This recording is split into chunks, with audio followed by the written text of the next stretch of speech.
Mais le problème, c'est le problème qu'on a en France, qu'on trimballe avec nous depuis extrêmement longtemps, qui est un problème de racisme, qui est un problème de...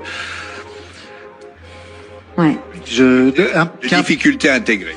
Qui est un problème de difficulté à intégrer, qui est un combat qui pour moi est complètement perdu d'avance parce que nous devons être fiers d'être un des pays les plus intégrés au monde. Et c'est une de nos forces. Et c'est ce qui fait qu'on est français. Maintenant, il n'y a plus de français de souche, ça n'existe plus. Et j'espère que on va continuer à se mélanger, pas seulement en France, mais dans le reste du monde. Et voilà, on fait partie de cette énergie-là. La médiocrité. Mais en fait, chacun son métier, quoi. Faut pas qu'il essaye de faire de la philosophie, puisque c'est vraiment la catastrophe. C'est d'une confusion ahurissante, son propos, déjà, pour commencer. Et ensuite, il nous explique que, donc, on a du mal à intégrer, on est les plus racistes, et d'ailleurs, on doit se réjouir d'être le pays le plus intégré. À quoi? On ne sait pas. Désintégrer, à mon avis, serait un mot un peu plus adéquat à ce qu'il nous explique, puisqu'il nous explique qu'en fait, on est extrêmement intégré parce que nous ne sommes plus rien.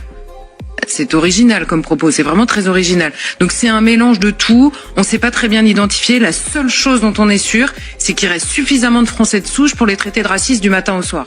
Parce qu'il y en a plus, mais il y en a quand même, au moment où les accusés de racisme. Ça ne veut rien dire.